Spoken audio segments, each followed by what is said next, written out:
or thereabouts. So thank you all. First of all, let me just express my appreciation to all of you, to everyone, first of all, for joining us this evening. I want to thank especially Tony and Adam and the entire team. Carol, thank you as well. And thank you, James. And thank you, Senator, as well. And Tyler, we appreciate your joining us tonight. We need your wisdom and input, your ideas, as we seek to serve the entire Commonwealth of Virginia, primarily those impacted by the opiate crisis of addiction. And there are people in need. So, and people who are looking to us to really make an impact in their communities, in their areas. So I greatly appreciate your joining this, our first Finance Committee meeting. And your input is valued because collectively we can make a tremendous impact if we continue to communicate, cooperate, and execute as we plan to do. So again, my appreciation and thanks to each of you for joining us. And lastly, I'll say that a lot of people are counting on us. So what we do has a major impact. So thank you all for that. Thank you all for what you're doing and for just being here tonight. And I'm one with few words. I just want to say that I want to thank, of course, Adam for all you've done. And thus far, we look forward to hearing the information and I look forward to your input. Adam, I'm passing the baton to you. Thank you for being there and for the information you're going to share with us tonight. Absolutely. Thank you, sir. So I'm going to go ahead and share my screen here.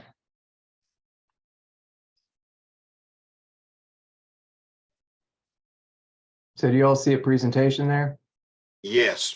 Fantastic. And I'll mute so there'll be no background noise. Thank you.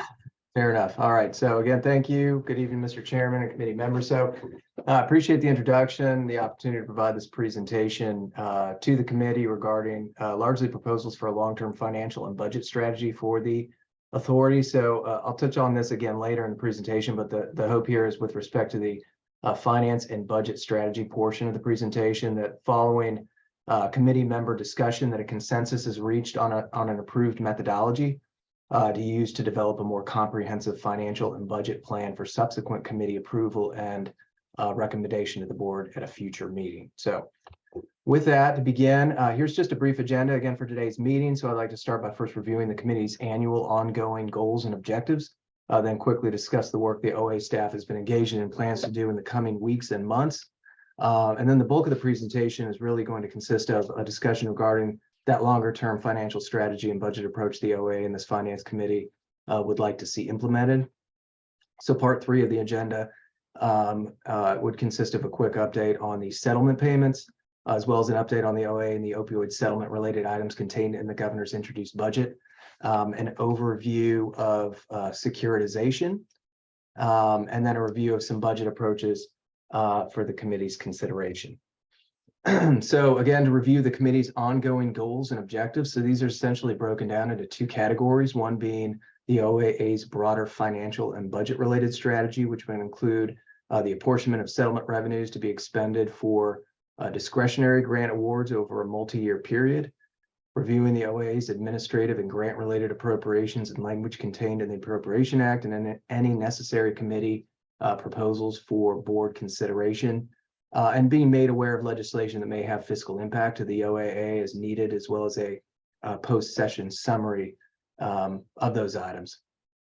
So the second category more relates to the administrative aspects of the OAA, specifically with respect to its finance and procurement related policies and procedures, including reviewing and proposing amendments to the administrative budget, as well as internal financial control and procurement policies reviewed and proposed by this committee for board consideration, receiving periodic budget updates, and receiving the drafts of any annual audit documents prepared by the Auditor of Public Accounts pursuant to the OAA's statutorily required annual audit. Just a quick note on what the staff will be working on in the coming weeks and months, and already has really kind of engaged in some of this work already, but and this relates specifically to the finance and administrative operations and processes that are under the purview or might be of interest to the committee. So with both the chair and hiring committee's approval and recommendation, we've advertised for a senior accountant position to join our team. So this is already This has already been posted and will close on January 8th, and we're hopeful that we'll get a good number of qualified applicants to fill that role, which would assist in making sure the OA's finances are, of course, GASB compliant and otherwise sound from an accounting standpoint, would assist in general financial analysis and kind of policies and procedures development, and most importantly, I think, annual audit preparation. We're also proposing a multi-year or developing a multi-year financial strategy, proposing to the committee for later board consideration. That's part of what's happening during this meeting. Proposing internal financial controls and procurement policies for committee and board consideration. Will be actively engaged during the General Assembly session regarding legislation and budget items with impact and relevance to the authority. We'll continue to work with the Auditor of Public Accounts to develop local audit specifications, and then receive new settlement award information and correspondingly revise budget estimates as this information is made available by the Office of the Attorney General. So moving into an overview and discussion on financial strategy and budgetary structure. So first, I'll provide an update on projected opioid settlements to date. Next, I'll provide a quick update on OAA budget-related items contained in the governor's introduced budget. Then I'll provide an overview of securitization, what it means, what are the pros and cons associated with securitization, and then conclude this section with a review of a couple of different approaches to budgeting the discretionary settlement revenues over a multi-year period, again, examining the pros and cons associated with those approaches.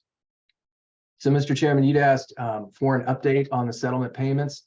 So this slide depicts the best estimate as to what the OAA will receive over a 20-year period, and this totals approximately $608.3 million. So this is reflective of the amounts that the Office of the Attorney General would have provided at the authority's December 1st board meeting, plus the estimates for the CVS and Walgreens payments. So this is the best estimate to date of everything that's kind of out there. And this represents the likely the total maximum possible payments, assuming incentives are met, which would determine the eligibility for prepayment or front-loaded payment amounts and that sort of thing. So these are fairly reasonable estimates, but the actual annual deposit amounts and totals will likely fluctuate, some as well as accounting for the disposition of any new settlements down the road. So it's a somewhat kind of dynamic model. Again, this is pretty reasonable and our best estimate right now for planning purposes. So there was also a question about the current opioid abatement fund balance. So I looked at that today, and it's still at about $71.9 million, and that's fiscal year 23, current fiscal year to date, again, as of today. When we say fiscal year, we were talking about as of June 30th or as of December 31st, as a fiscal year or calendar year? How are we operating? Fiscal year. So in terms of we receive, so we're for planning and budgeting purposes, since we're going to be, we have appropriations in the Appropriation Act and we're subject to those appropriations. We receive the funds obviously when on mostly, when they're received on a calendar year basis and how those payments correspond from a fiscal year perspective. So everything. So when I reference what's been deposited, that's on a fiscal year basis. So that's July 1, 22 to June 30. 23 would be the current fiscal year, FY 23. So that's yielded to date total amount deposited to the opioid abatement fund in the current fiscal year. Thanks for that. Yeah, it does. Thanks for that clarification. We want to make sure we're in sync there, and also what we're dealing with because we'll be looking probably at, I would guess, maybe at least multi-year obligations to clients or bi-year budgets, biannual budgets, because it probably ties in as well with what the governor's trying to tie in with the OBIT fund. So yes, sir. Yeah, absolutely. Yes, sir. So and then speaking to the budget, so there were a handful of OAA or opioid settlement related items contained in the governor's proposed amendments to the FY 23, FY 24 biennial budget introduced last week on December 15th. So there's language and an initial appropriation provided under item 362.5, which is within the Office of Health and Human Resources, which establishes the OAA as an agency in the Appropriation Act. So we actually have a second year appropriation funding in the current fiscal year was provided administratively by DBB.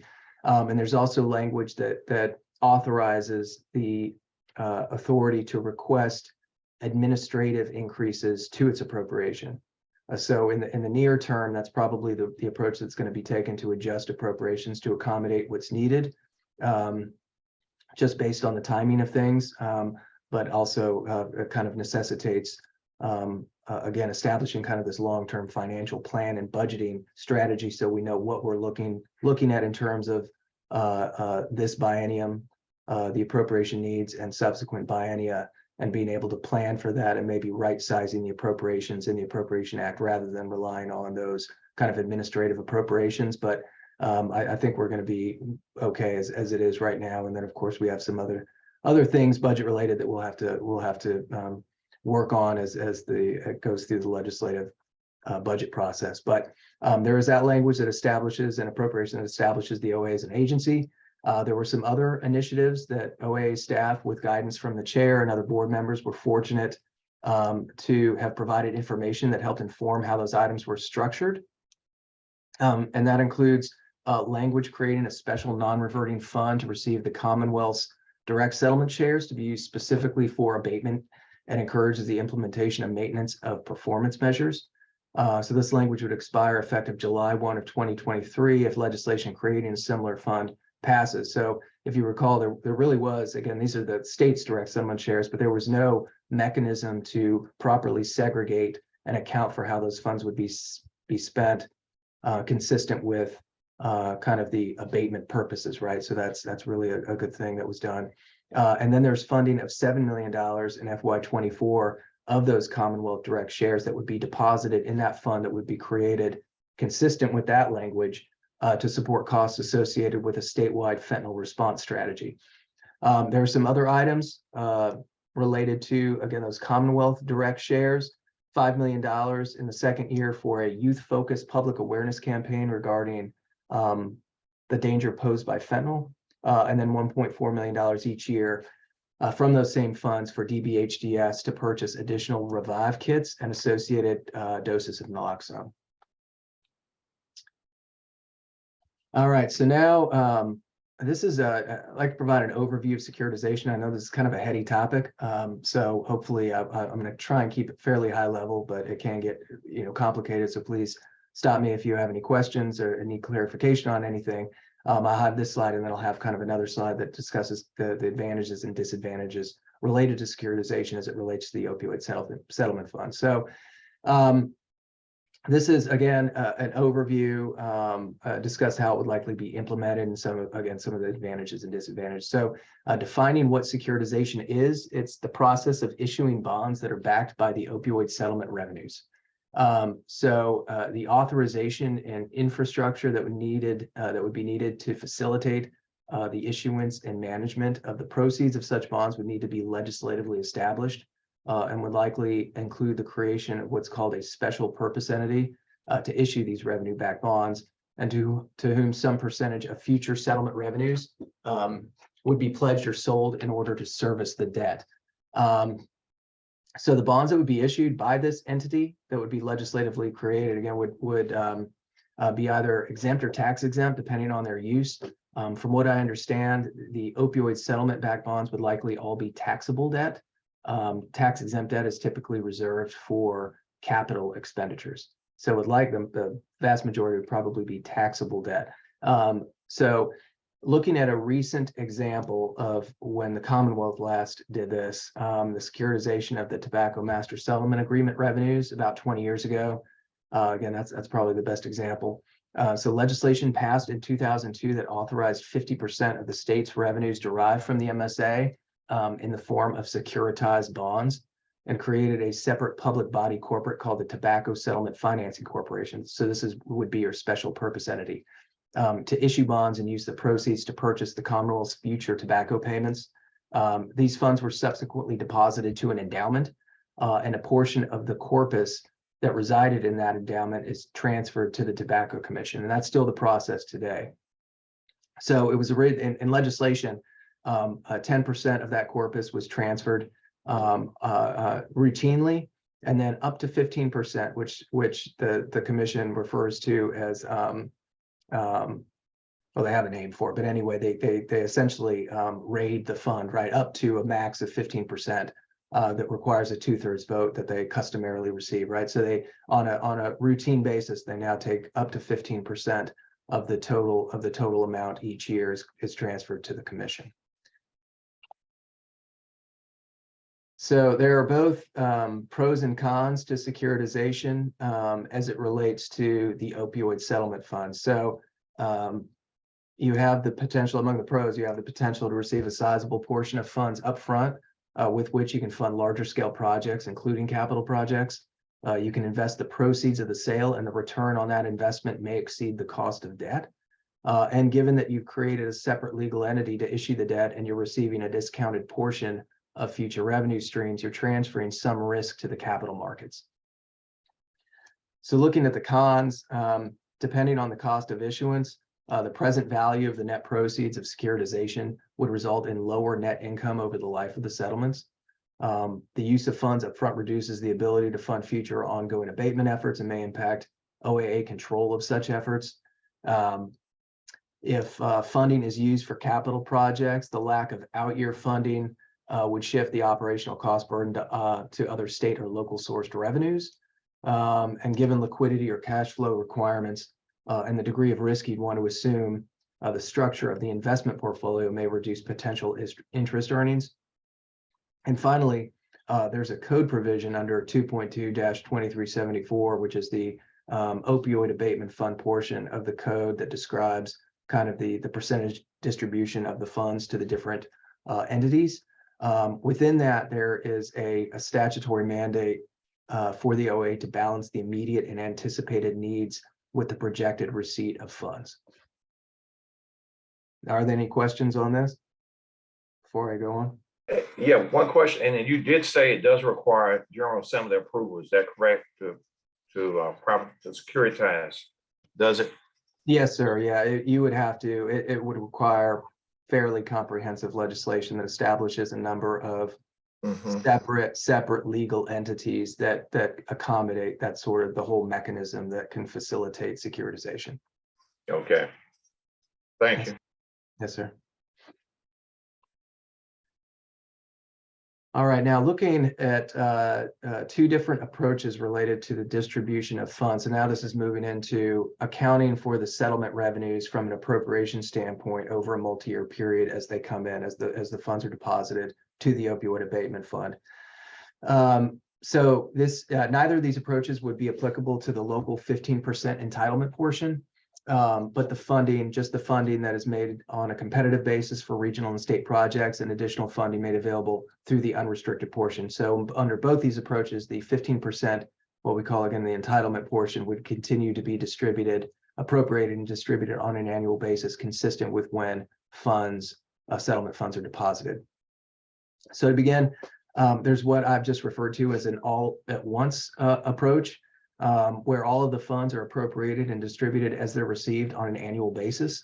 So the only exception to this would be the OAA portion of the McKinsey settlement funds being used to cover the cost associated with the local gold standard incentive payments, which is kind of a set aside and then is used to draw down until those funds are exhausted, and then the payments kick in under the unrestricted portion. And then there's what I've referred to, for lack of a better term, measured approach. Where certain front-loaded funds that aren't already distributed over a multi-year period pursuant to a settlement agreement are spread over a number of years. So this would only apply again to the discretionary portion of funds, not the local 15% entitlement portion of funds. So I'll demonstrate what this looks like on this slide. So again, this graph depicts the all-at-once approach I referenced and represents, again, our best guess as the amount of funding and the distribution of that funding based on the information we've received. So this graph is reflective of the updated opioid settlement payment amounts that I shared on that slide a few moments ago. So here, all the funds are distributed as received on an annual basis for both the local entitlement piece and the regional, state, and unrestricted portions. So the delta that exists in the first year, you can see that kind of bracketed line reflects the McKinsey funds I mentioned previously. And you can see that for a few years through FY28, expenditures actually exceed the anticipated annual settlement deposits, given the distribution of those funds until they're exhausted in FY28, at which point they come from the OAA's unrestricted funds, and then expenditures and revenues match dollar for dollar until payments cease in FY 2041. So for a snapshot perspective of what this looks like in terms of the amount of money that would be appropriated associated with those revenues. So this would provide $140.6 million in the first 2 years. So this would be the first and second grant application cycles. And then the next 10 years would provide an average of $35.6 million available for local and regional disbursements. So kind of, again, spreading some of that revenue with the McKinsey is spread, but the rest is just kind of going out as it goes along. So looking at the pros and cons associated with just sending all the money out as it becomes available. So with the pros, a larger share of funds may be deployed more quickly for abatement efforts. This is kind of somewhat similar to securitization, but on a lesser scale, right? And given that that level of funding may be better able to provide for at least a portion of local or regional capital needs should they exist. Examining the cons. So this approach reduces the amount of funding available for abatement efforts over the long term. It would result in significant annual swings in appropriation, right? So if you're trying to match appropriation with the funds as they're deposited, it would kind of be, could kind of go all over the place, right? Which could make long-term planning a little more difficult. And then there's potentially a higher governance and oversight risk associated with awarding larger amounts at once. And so now taking a look again at what I've termed a measured approach, which essentially consists of, again, fully appropriating the local entitlement share of OAA funds and then budgeting the more discretionary regional and state grants and unrestricted funds over a multi-year period. So currently this would just consist of what is anticipated in Janssen and Walmart front-loaded payments in fiscal years 23 and 24 spread over a 10-year period. So here in the first 2 years, you can see the delta again. Those lines between revenues and expenditures consists again of apportioning the McKinsey funds for the local incentive and those large front-loaded payments related to the Janssen front-loaded and the Walmart payments. And so you can see then again, that's how the expenditures exceed that because you've taken those taken the revenues and spread the appropriation out, which exceeds those annual revenue payments. So let's see here. So this, so the payments at FY, so they exceed the revenues until FY33, and then FY34 it matches, the appropriations match the revenues again until they exhaust in FY42. So in relation to the previous model that put more money out, I think about a little over $55 million or so in the first 2 years. This would provide $87.8 million in years 1 and 2, and then would average about $41 million or so over the next 10 years. So you're sacrificing the larger slug of money in the 2 years, first 2 years of distributions, and then spreading an additional roughly $5.3 million over a 10-year period for other discretionary type grant projects. So now looking at the pros and cons associated with the measured approach. So again, it would continue to allocate to cities and counties all of the settlement revenue they're entitled to on an annual basis. And it would provide more funding, obviously, over a longer period for ongoing regional and state projects, and those augmented or funded with unrestricted funds. It would also provide the board with more flexibility to balance short-term needs with the long-term financial health of the fund. Given that subject to available settlement revenue, additional appropriation could be provided administratively in order to accelerate awards for critical projects. So even though you've spread those appropriations over more years, if there was a project that came forward where you wanted to move appropriation into the current, into the present, move it up 2 or 3 fiscal years, for example, you'd be able to do that. Excuse me, and then be able to accommodate a critical project that came forward. So you wouldn't be at risk, just assuming that there was sufficient revenue to accommodate that appropriation. You wouldn't be at risk of not being able to fund a project that you wanted to fund. Looking at the cons, so there's less funding budgeted in the first 2 years for regional and state projects. And it does treat appropriation available funding for awards for cities and counties differently than regional and state awards. Okay, and then just wrapping up here. So looking at next steps to be taken by staff and what's expected of the committee in the coming weeks and months. So staff is going to continue to work with DPB, again, to administratively adjust appropriation as needed. We'll work with Money Committee staff and members as necessary during the 2023 legislative and budget development process as it relates to the OAA and opioid settlement funds. And it's anticipated that the committee will reconvene at a to be determined future date or dates to review and adopt for board consideration a comprehensive long-term financial and budget plan after we've received guidance on kind of the foundational methodology of how we'd like to do that, which is kind of the point of this evening's presentation. A comprehensive long-term or review and adopt for board consideration our internal financial controls and procurement policies, and then review and update on or receive an update on budget and legislative items from the 2023 session. And let's see, and then update on OAA financials and the disposition of pending settlements if those aren't otherwise reflected in the comprehensive financial plan that would be presented for adoption, and then any other germane items as necessary. So that concludes my presentation, Mr. Chair, and I'd be happy to answer any questions you may have.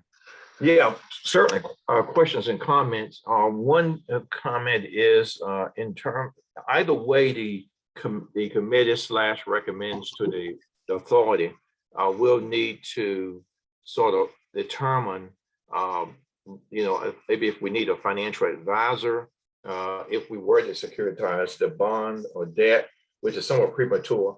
Also, one other aspect would be able to ascertain what the needs are in terms of what the localities will request when we have the grants and the other appropriations and distributions. So ascertaining the needs, a lot of that may drive decisions.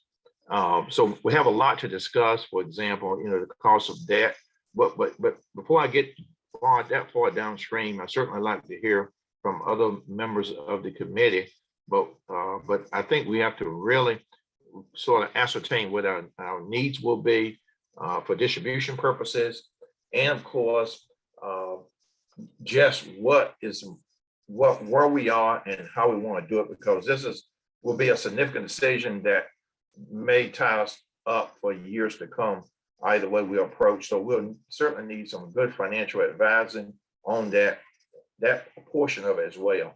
Now, the question also is, what decisions do we need to make tonight in terms of recommending, and when do we expect, Mr. Chair, a full authority board meeting to consider and contemplate strategies going forward? What's the best strategy going forward, and that sort of thing. So I'm sort of throwing that out, some ideas and comments for other members of the committee to weigh in as we discuss the pros and cons. Mr. Holland, this is Tony. I would, if I may, I'd just like to Please add a little bit of context. We, on January 19th, we're going to be opening up the application process for cities and counties. Okay. And we know down to the dollar how much each city and county is able to apply for and to receive. So we don't, we're not asking the committee for guidance on that piece of it, but before we can open up the application period for regional projects and for state agencies, we need to have a sense of how much money we will be able to distribute on an annual basis for regional projects and for state agencies. And that's the reason why we brought to you with some urgency this question about, just because we have money in the bank, so to speak, should we automatically give 35% of it to whatever regional projects come in that the board wants to fund, or should we save some of that funding for the future? And the recommendation from me is to think about, if you're looking at a regional project, do we want it to be a flash in the pan in the first year and fund it all at once, or do we want to be able to fund it at a consistent level over a longer period of time? And I think that's sort of the philosophical question we're bringing to the committee for regional projects and for state agency funds that we would give to state agencies for new state or expansion of state projects and efforts. Thank you for that clarification, because it's important that we, I'm concerned also because if we give too much money out, is it going to be spent appropriately and accounted for appropriately? Now, we can't assume that's going to occur, even though it's going through the cities and counties and the governing bodies of the municipalities, counties and cities. We have to, I think, be reserved somewhat in terms of what we're going to receive and expect back. So I tend to have a conservative approach until we know how well it's going to be spent.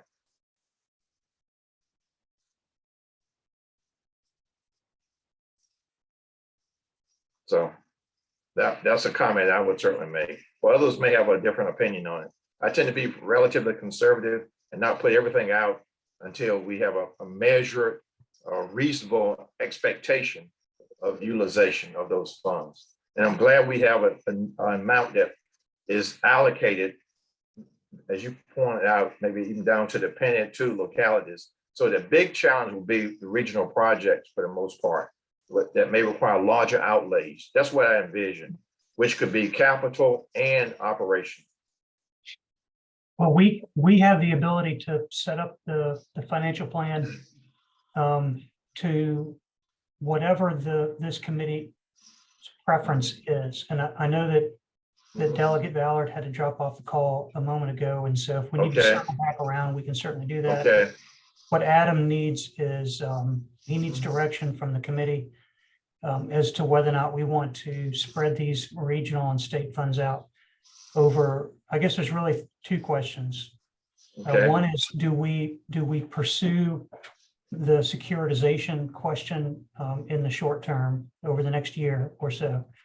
And then separate question is, if we don't securitize, do we look at spreading out the revenues that are currently projected over a period of time, or do we simply plan to appropriate those as they come in and get them out the door to the regional projects and state agencies? That's kind of the question that I think he needs some direction on in order to build out the policy with more detail. Certainly, I appreciate that. And so I want other members of the committee to weigh in, however, in this regard. And I know we're missing the vice chair tonight as well.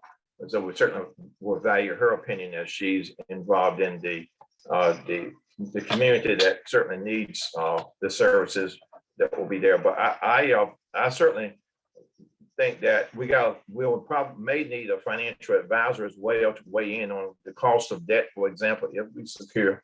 But I think we need to go with the understanding, at least, that we're going to outlay the resources we currently have with the $71 million, outlay those to respective localities, and we know what they're getting.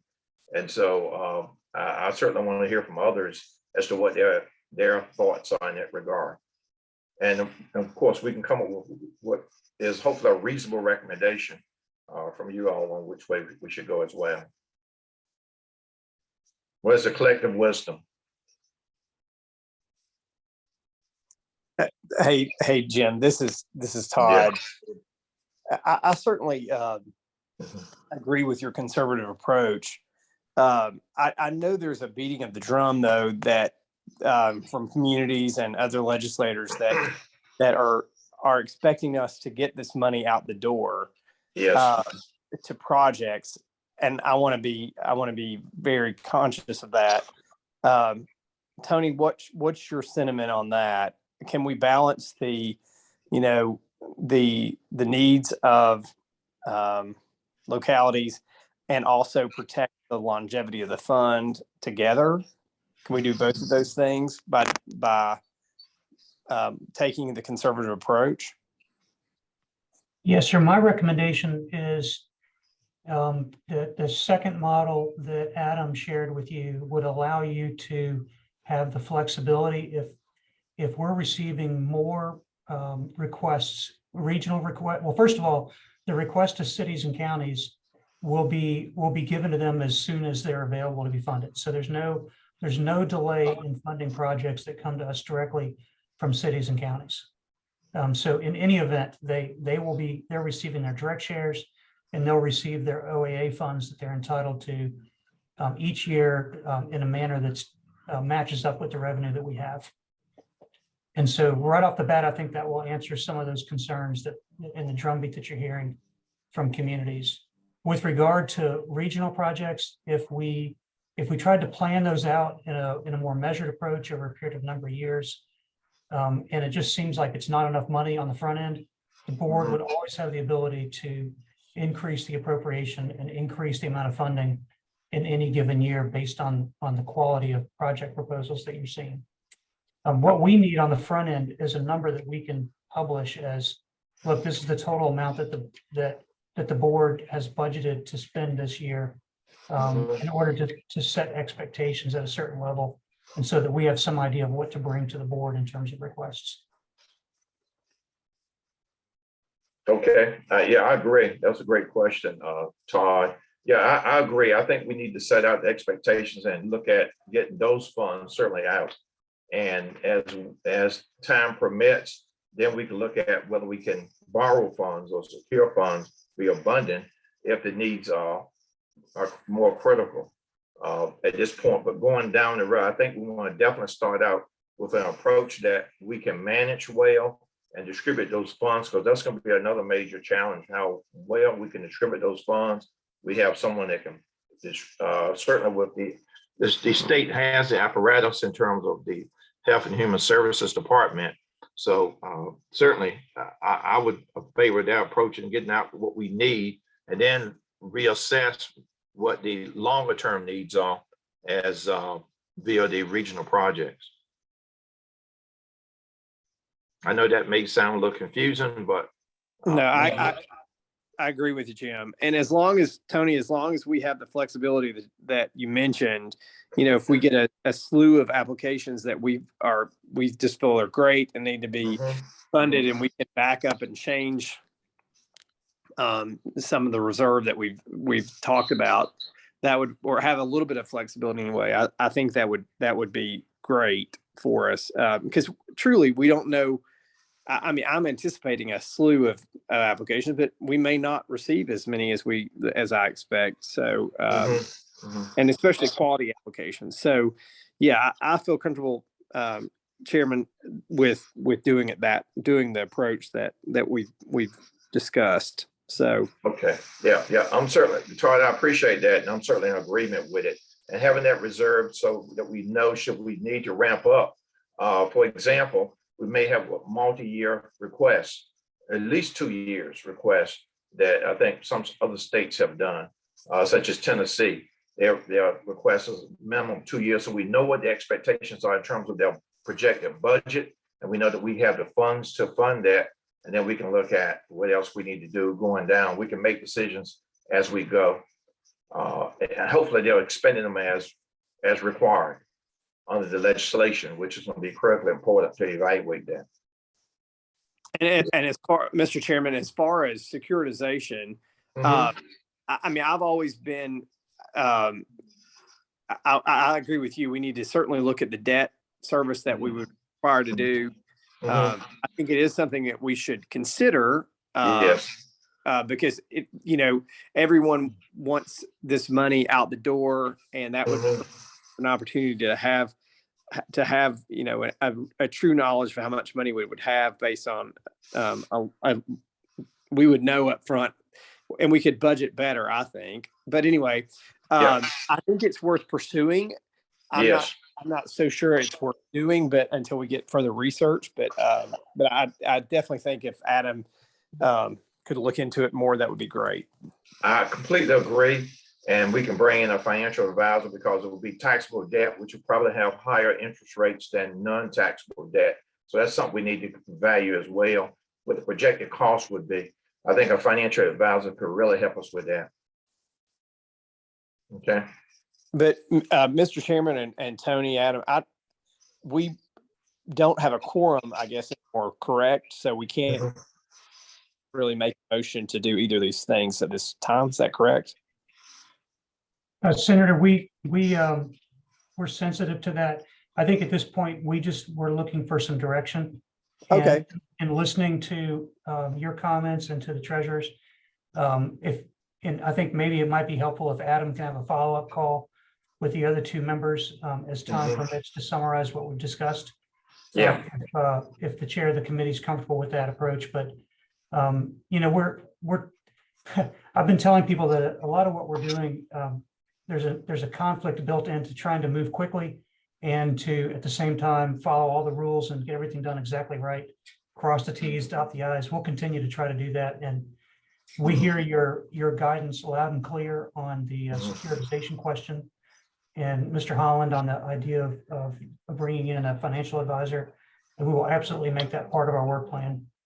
Okay, very good. I appreciate that, and certainly I appreciate your discussing with other members of the committee, because we want to get as many people informed and knowledgeable as possible. So as we approach the full body, that the entire committee is comfortable.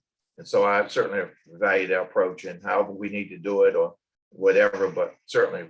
And again, I'm really excited about the idea that we can get money moving and know what we can do, and then look at what we can do down the road in terms of cost versus benefit analysis. And I think the benefits of that, obtaining those funds up front, is going to be quite valuable, and maybe more valuable, but that will depend on the demand. However, is the demand is significant? Maybe some localities may not need as much as others, so that will be an impact too. So we'll need to really have a pulse on the demand expectations.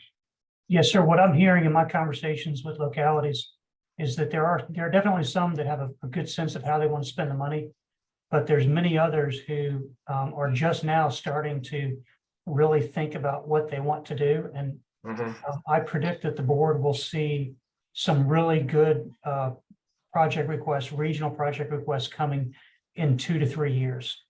And we'll see some initially, but we're going to see some really good ones in 2 or 3 years.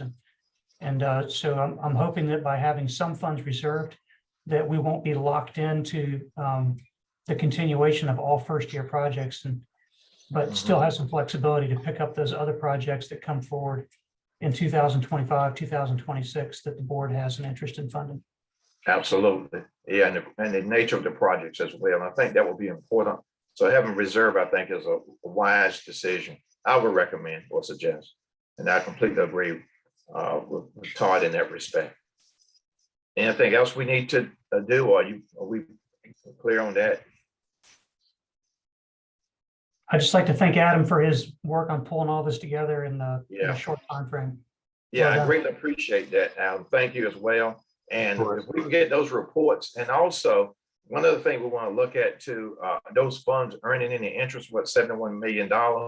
And certainly we have administrative costs. We need to look at our budget and refocus it as we continue to look at and add the things that we need, future employees, for example, and we want to be aware of that as well. So, but it'd be great to have that sort of like cash flow analysis. That would be something that I would love to see.